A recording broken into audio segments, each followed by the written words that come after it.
I just got scammed. I'm annoyed. I met the worst guy on Facebook Marketplace. Just the worst guy. So, as most of you will know, I like to flip PCs. And, I'm on Facebook Marketplace and I see a good deal for a used PC. Now, admittedly, it says it's broken. However, in the description it says some of the parts do work, some don't. It doesn't really say all that much. Actually, let me just read it specifically to you. Turns out he's actually taken the listing down, so I'll have to recite it to you. So in this box, I bought used parts. Now, the listing did say it was a broken PC. However, in the listing it did say that the computer worked for about 5 minutes before turning off. Now that seems to me to be something that's fixable. Maybe you can fix it. Maybe it's just like one broken part that's broken. And I had a look at the parts list and it was quite good. It said a 500 gig SSD, an i5-7400, a 500 watt power supply. It seemed pretty decent. It seemed actually a very good value. 16 gigs of DDR4 3200, and I should have known that it was too good to be true. So I bought it for $150 in like northwest Sydney, fairly affluent area of Sydney, and I thought nothing of it. That was until I brought it home. So let me just show you what's wrong with the PC. Now, I've already taken out some parts, but I do just want to show you what the inside of it looks like. Now, the inside of the PC is pretty stock standard. It's just a standard MSI motherboard, H270A Pro, Intel stock cooler. I've taken out the graphics card. This is it. It's actually a very big RX 588 gig.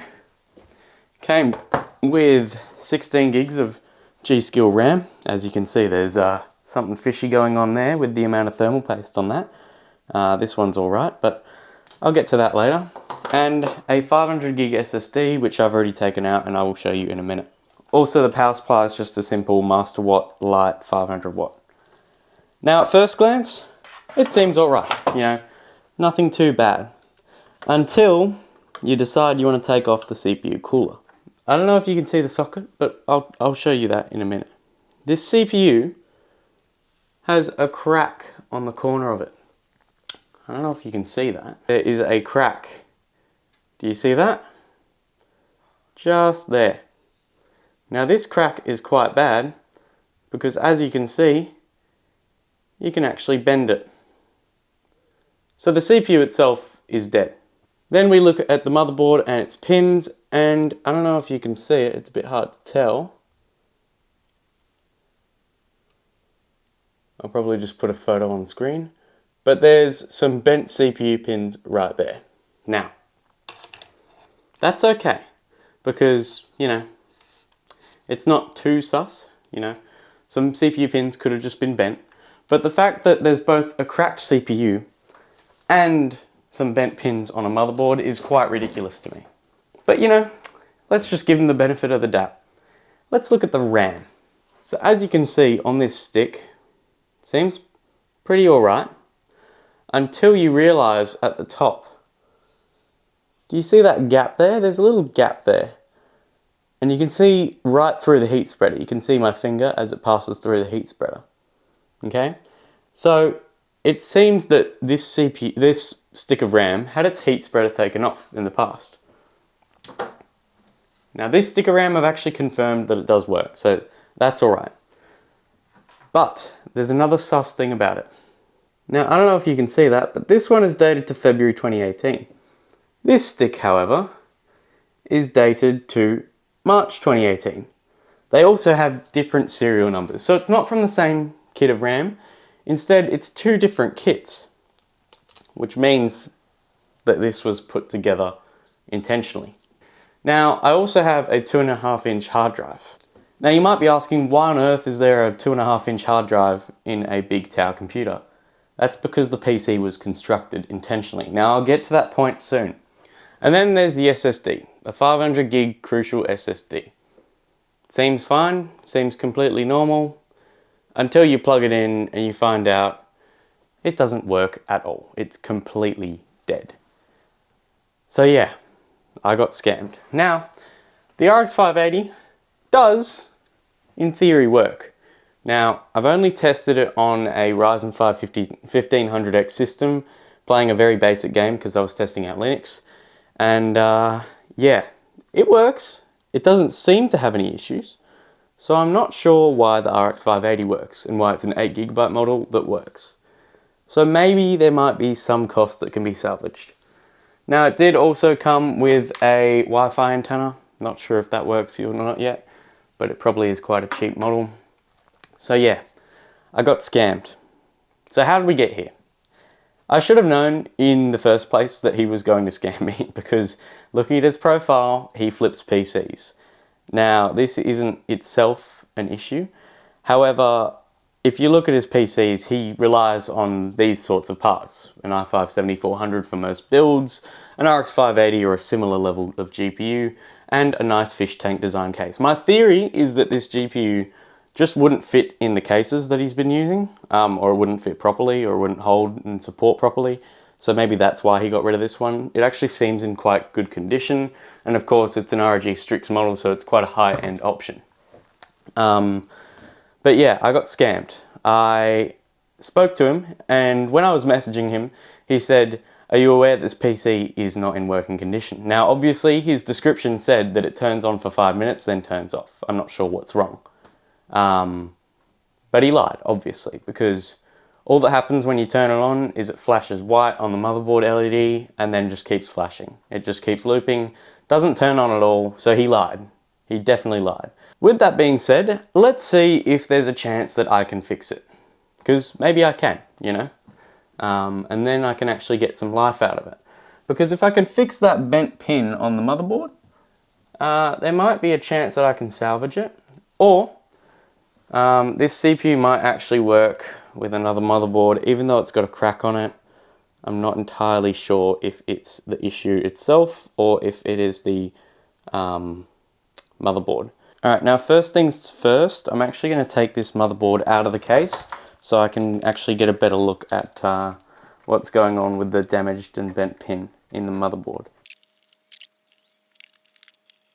Now those are the bent CPU pins. Now it's only one little blemish, so I'm kind of convinced that maybe I can fix it. Only thing is I don't have another CPU, like a 7th gen CPU that I can test it with to make sure it's not actually the CPU that's the issue. So that might be a little bit difficult, but let me just try poke around a bit.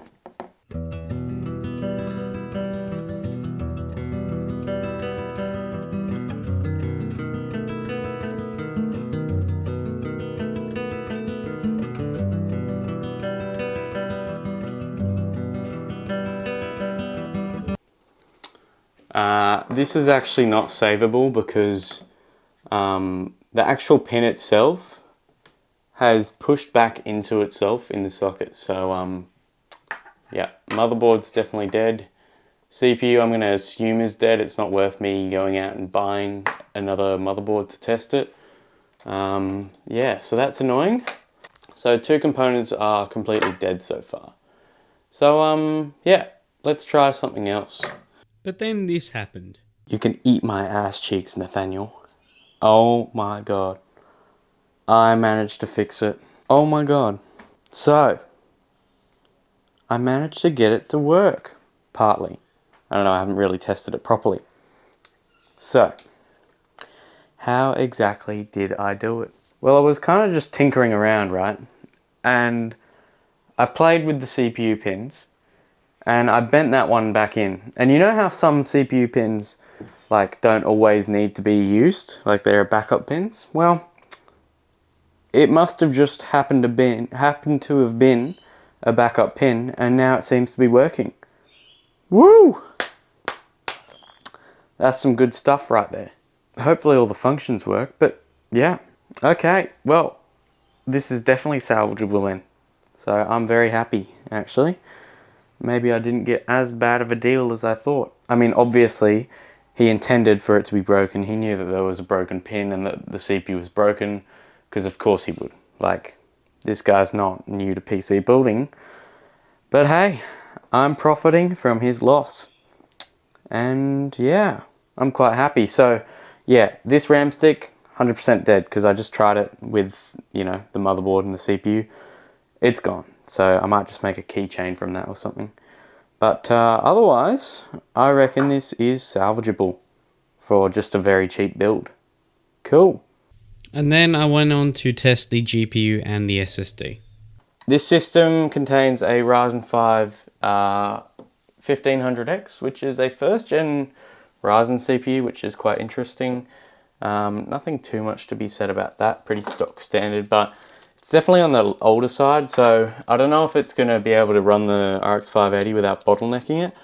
Obviously, it just depends on what I'm running. So if I run Cyberpunk, it should be okay in terms of not bottlenecking it, especially if I turn the settings up on the RX 580. Considering it has 8 gigs of VRAM, I can probably put more stress on it than the CPU will have to bear, you know. Especially considering it's an 8GB GPU, I can probably put more load on it and it'll be fine. So, yeah.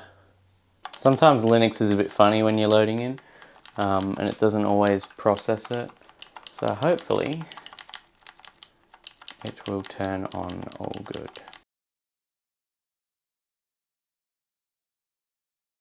Alrighty, now let's see. Come on, come on, come on. You know you want to turn on. Come on. Turn on, turn on, turn on, turn on. Come on. Yes, here we go. I think I needed to plug in the graphics card power supply a little bit more. So, it's only detecting the 120GB SSD, which means that, yes, the SSD is probably dead. Yeah, that's the only storage they've got. So, SSD is Kaputski. So yeah, I think I did just need to plug in the graphics card a little bit more. I don't think all the power, all the pins on the PCIe connector were making contact. The power connector, not the actual PCIe lanes. So yeah, no, I think the graphics card does work, which is good, But I'll have to test it properly.